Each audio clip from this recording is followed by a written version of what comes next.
Muy buenas, espero que esté muy bien. Anthony Navarro les saluda. Acá continuamos con nuestro curso de reparación de celulares. El tema de hoy, en el capítulo de hoy, vamos a ver la ley de Ohm aplicable a equipos celulares. Es algo fundamental, es un pilar fundamental que ustedes sepan de dónde vienen la cantidad de corriente, los volts y demás, ¿verdad? Que son las unidades de medida que utilizamos siempre en las mediciones con el multímetro.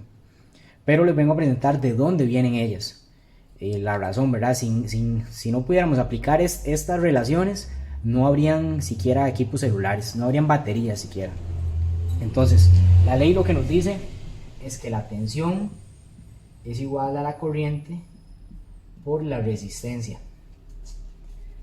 ¿En qué se mide la tensión? Se mide en volts.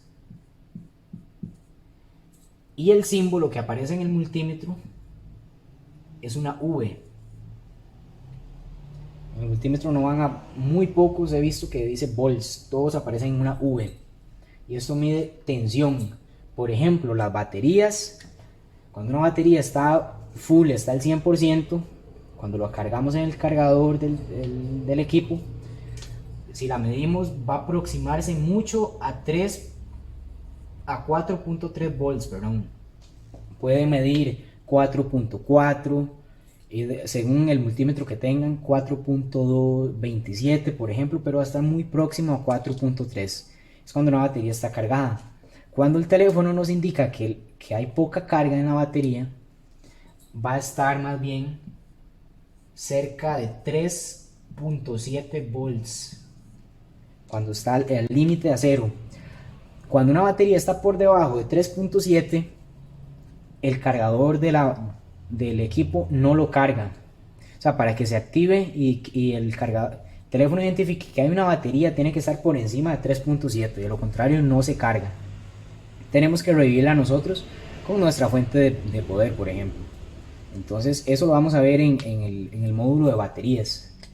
Ahorita yo es para que ustedes se familiaricen con los términos que vamos a hablar, que es una base muy sólida y que cuando yo le hable de corriente, ustedes de una vez se imaginen que estamos midiendo en amperes o en tensión, que es la medida más frecuente que vamos a utilizar, que se mide en volts, con una V.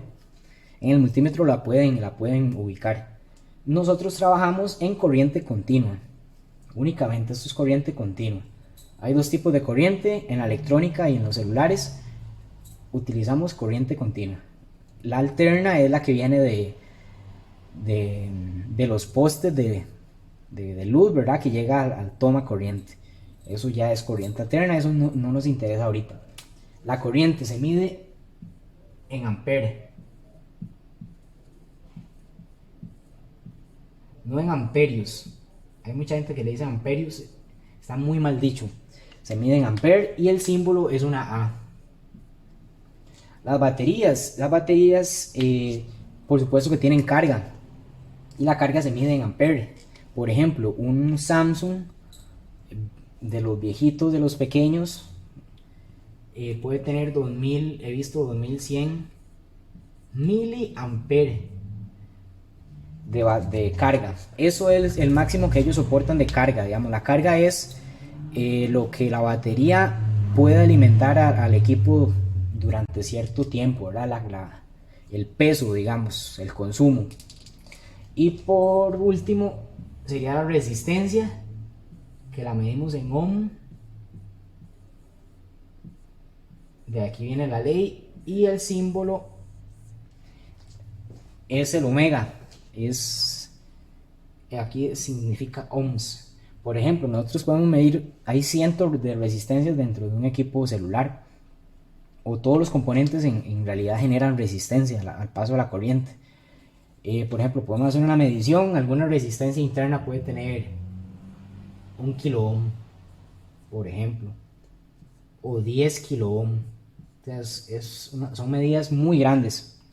Ahí más adelante se van a familiarizar. Yo este video introductivo a la ley no de meterle matemáticas ni un tema muy complejo de entender, sino darle unas bases sólidas que ustedes entiendan de dónde vienen de dónde salen estos numeritos que medimos en el multímetro.